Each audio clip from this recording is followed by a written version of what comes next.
Bulletin का आगाज अहम खबर के साथ। Supreme court practice and procedure act case की समाअत। पाकिस्तान के साथ जो खिलवाड़ हुआ उसे नजरअंदाज नहीं कर सकते। चीफ जस्टिस की जानिब से रिमार्क्स दिए गए कि पार्लियामान की इज्जत करनी चाहिए। फर्द वाहिद ने इस मुल्क की तबाही की है। फर्द वाहिद करे तो ठीक, पार्लियामान करे तो वो गुनाह हो गया। ये चीफ जस्टिस की जानिब से रिमार्क्स दिए गए हैं। अब तक की समाअत में क्या कुछ हुआ जान लेते हैं। इस्लामाबाद से हमारे नुमाइंदे हसीब मलिक हमारे साथ मौजूद हैं। हसीब बताइएगा। देखिए, ये practice and procedure act case की समाअत है जो कि फुल कोर्ट कर रहा है चीफ जस्टिस ऑफ पाकिस्तान काजी फाइज ईसा की सरबराही में।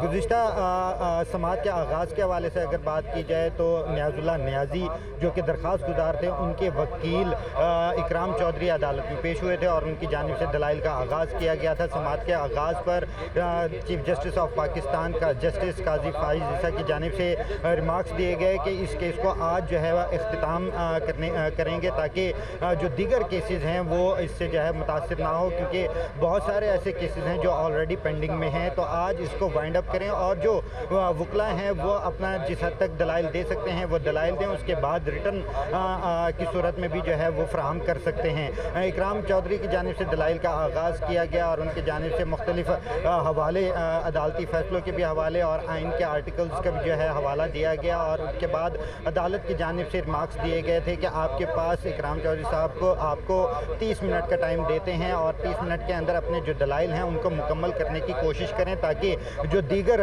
दरख्वास्त गुजारान हैं उनके वकला को भी सुना जा सके। अदालत ने 45 मिनट तक इकराम चौधरी जो कि दरख्वास्त गुजार नियाज़ुल्लाह नियाज़ी के वकील थे उनकी दलाइल सुने और उसके बाद अदालत ने दूसरे दरख्वास्त गुजार मुदस्सिर हसन जो दरख्वास्त गुजार थे उनके वकील को मौका दिया और हसन इरफान जो थे वकील थे उनकी जानिब से दलाइल का आगाज़ किया गया।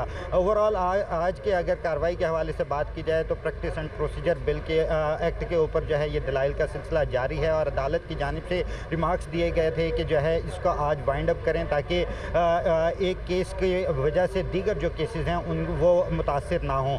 इसके साथ साथ जो है चीफ जस्टिस की जानिब से ये भी जो है समाअत के दौरान दलाइल में कहा रिमार्क्स दिए गए कि क्या पार्लियामेंट की जानिब से जो वो बिल एक्ट बनाया गया है क्या उसके हवाले से आपके जो एतराज़ात हैं उसके हवाले से आगाह करें। और अदालत ने गुज़िश्ता समाअत पे भी बाकायदा तौर पर अटॉर्नी जनरल को ये कहा था कि 25 सितंबर तक जो 4 सवालात हैं उनके जवाबात जो है वो रिटर्न की सूरत के अंदर जवाब जमा करवाएं, जिसके ऊपर अटॉर्नी जनरल की जानिब से वफाक को जो कि रिप्रेजेंट कर रहे थे उनकी जानिब से जवाबात शुक्रिया आपका हसीब, आपने कहा किया।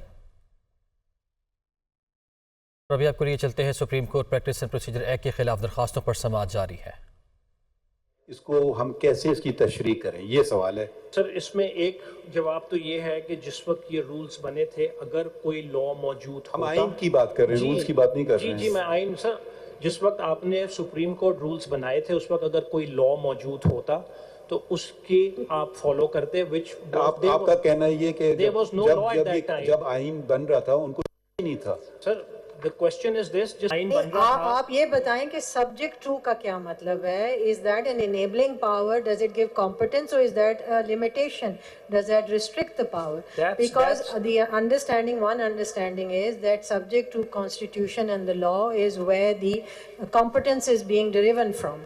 Whereas the other understanding can be that subject to, the prefix subject to is a limitation.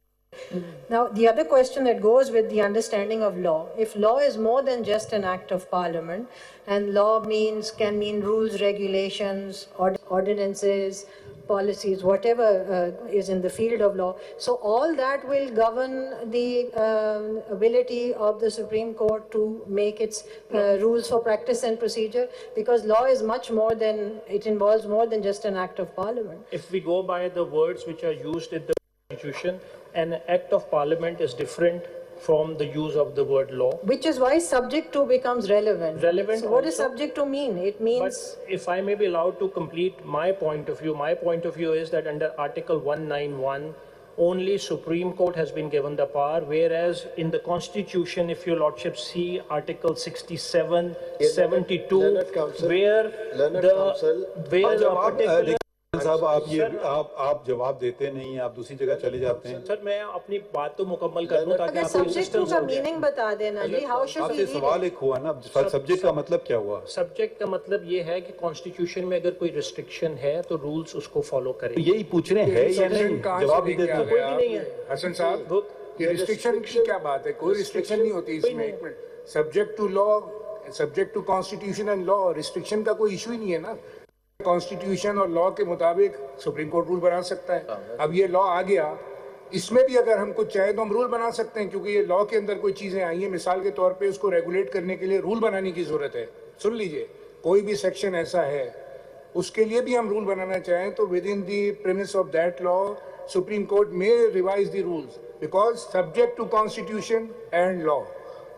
بات سمجھ آئی آپ کی؟ سر اب کوشچن ایک ارائز ہوتا ہے تو یہ ریسٹرکشن اور انلارجمنٹ کا ایشو نہیں ہے, یہ this is the question of interpretation. Absolutely subject to ہر جگہ استعمال ہوتا ہے.